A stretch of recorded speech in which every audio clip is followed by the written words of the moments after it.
It is raining here in Monaco at the start of this 78-lap race, and it is going to be absolutely fascinating to see what happens. Great opportunities for everybody here.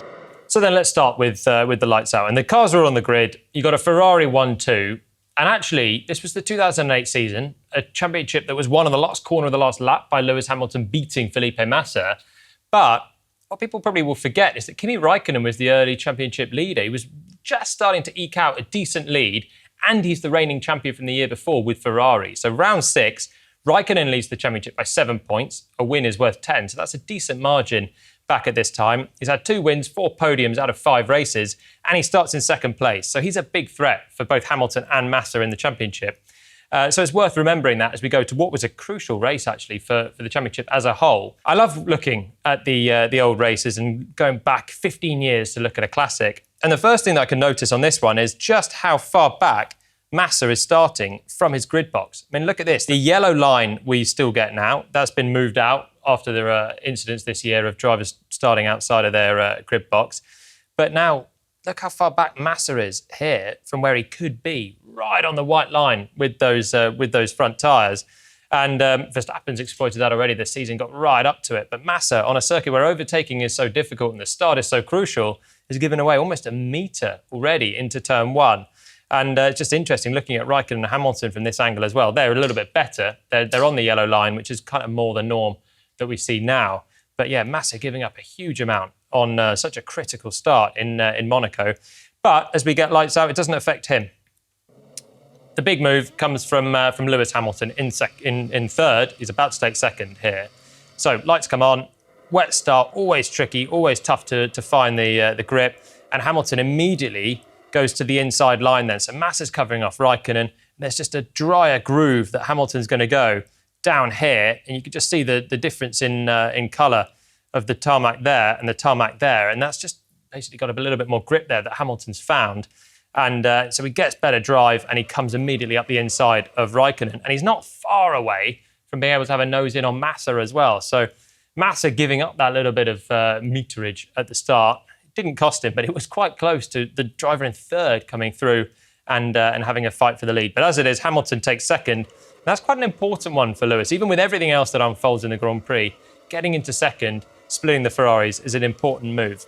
So then that's the order at the start. You've got Massa leading from Hamilton and then Räikkönen, but it changes on lap 5. And this is a race-defining moment for Hamilton. Comes through to back corner, quick left-hander, and just hits the wall. There he goes, running wide, and he's into the barriers on what is a fast corner, and he's lucky to get away with this one, is Lewis. He's out wide, touches the barrier, and immediately feels, as soon as he turns it into the left-hander here, you've got a bit of load on that right rear, and it's flat. So he has a big opposite lock moment as well as he comes into this corner. There he goes. It's a beautiful slide and well held. But how did this one get away from him? Well, the conditions are pretty bad. Already he's wheel spinning coming out of the Nouvelle chicane. So the grip on the rear end is really, really tricky. Traction control was in a few years before this, but it's been outlawed in 2008. So the drivers are really left up to it on intermediate tyres at this stage. And Lewis just turns in. You can see how much standing water there is around to back as well. There's just grooves for the tyres. And he just comes in and possibly pinches a little bit too close to the apex and gets on a wetter patch, or it's just too much speed for the track conditions and he's out wide. But with this contact, it's actually really well held from Hamilton. Oversteer, catching it out towards the barrier. Very, very sketchy moment for him.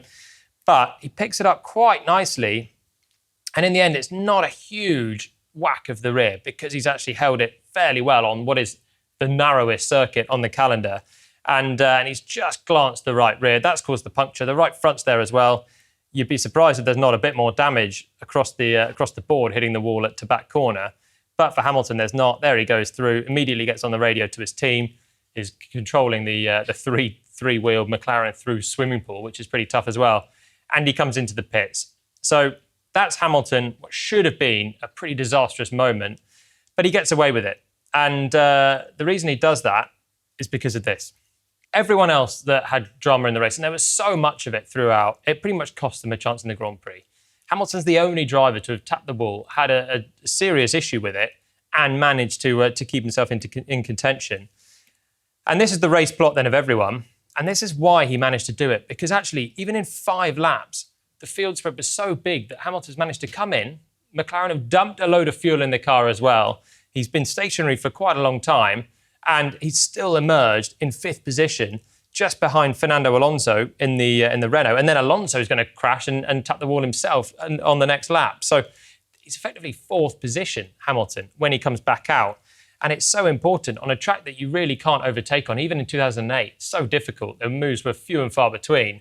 The fact that the field spread was so big in just 5 laps allowed Hamilton to kind of change his strategy and stay in contention. If he was further back behind any other car, probably he's falling out of this one and he's got no chance of winning. Again, with the field spread, Massa, Kubica, Raikkonen out front would have a better chance. But because him and Massa have done so much damage early on, he's managed to do that. And if you look at Raikkonen's pace, Kimi's actually not very quick. So that move that Lewis put on at the start is so crucial. You've got Raikkonen in the thick red there, quite a long way down. So it's possible that if Hamilton was stuck behind Raikkonen early on, didn't make the move at the start, he might have been in the melee of this train here with Jarno Trulli and some of the guys in the midfield. You got Nick Heidfeld there. And if Hamilton comes out with them, it's game over for him.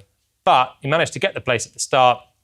Him and Massa were romping away, and it meant that he had enough of a margin to make a pit stop for repairs, take on a load of fuel, which gave him options later on in the race, and still come out in decent contention. So that's why Hamilton got away with this one, and he's still in with a chance of a win. And it's a kind of a really tricky moment at the back, well held, tap of the wall, got away with it, and he's going to make the most of it later on in the Grand Prix. As for Massa, now, Felipe Massa was looking really strong in this race, was on pole, was leading it comfortably out front, looking very quick. But he has his own moment then, down at Ste Devote. Now, Robert Kubica in the BMW is doing a good job. He's keeping him in check after an early safety car. And Massa makes a mistake here, coming down into Ste Devote. And as he comes in, it's a very difficult corner. And you can just see here, again, in all the races where it's wet and drying, you get a dry line, and it's very important you stay on it because intermediate tyres are good when there's this much water there, but not when it's sort of aquaplaning and standing water there. And you can see here that Massa just treads the left-hand side of the car. Is going to go onto the thicker part of the water. You see the spray come up there on Felipe's Ferrari, and that's going to mean that he cannot stop the car, and Kubica is going to come through and take the lead, which is going to be quite costly for Massa as well. But if we wind it back, you can just see here again, he's on the line, it's all looking okay, and he just catches the left-hand side there. Now he's got no grip, struggling with locking front and rear, and he's going to go in deep. But he actually does pretty well to spin turn this round and get going again. But if we look on board, you can see the complexity of this circuit as well, and why it's not as obvious an error as it looks. So Kubica takes the lead. Massa's just blown it really in this moment. But if we go on board, this is such a tricky corner. And braking in the wet here, you've got white lines and zebra crossings are all around this circuit, all have a bit of peril. I know only too well, there's a nice zebra crossing, but Massa's okay over that. It's the yellow line here, and as soon as he touches the yellow line, that front right has a bit of a lock-up, and there we go. He's just coming off the yellow line, and the front right is the first corner to lock up. Now he's struggling, and that's just pushing him out towards the wetter part. You can see the difference in spray from the right tyres to the left tyres. He's basically not got the tyres fit to try and slow the car down, especially at this speed, into this corner. So it's so crucial that he stays on the right line. He didn't, and he knows it straight away. He's just skating down this runoff area, does a beautiful spin turn, gets it going again, but too late. Kubica is through and into the lead at this stage. This is then the pace of the top three, and this is where Massa looking quite good early on with Kubica in the blue. And then around this stage here, he makes his mistake, and then he's just got a trail behind Robert Kubica all the way through this part, when actually earlier on he was just looking a little bit better than the BMW driver. In the end, it actually didn't work out for him at all with the strategy. Ferrari and BMW were on one strategy, McLaren were on the other. And the way that Hamilton came through was a mixture of having a really high fuel load by having that early pit stop and just going long, which in the refueling era gives you a load of strategy options. You don't want to be pitting when you're not sure what tyres to go on. So Hamilton does this monster stint all the way here on a set of intermediates and then can pit for slick tyres. The track's okay, and other people have had a go on it. The Renaults were first in, proved that slicks could work. And Hamilton then had a cheap pit stop straight in and go to the end. So it worked beautifully for him.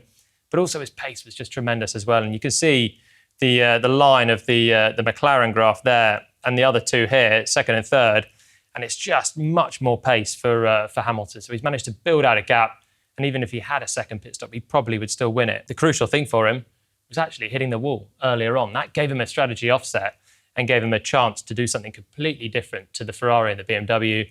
And from then on, he managed to get himself into free air, have some pace, and claim a dramatic win.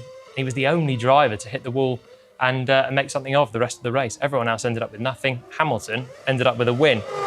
And the boyhood dream comes true for Lewis Hamilton.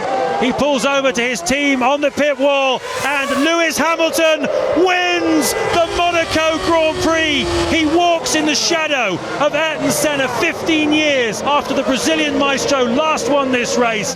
Fantastic job, as always, and I apologise for hitting the barrier, but I made up for it, so let's go and party tonight, alright? As it was for Massa and Kubica, a little ding-dong between them for the Grand Prix. Massa extending in the first stint, had a bit more fuel on board at the start, managed to undercut Robert Kubica here. So when he pitted, he came out ahead.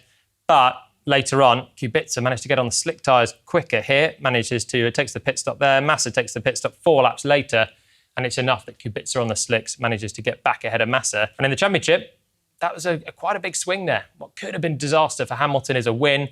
Massa from pole in Monaco, only ending up third and behind a BMW as well. It's a pretty costly one for him.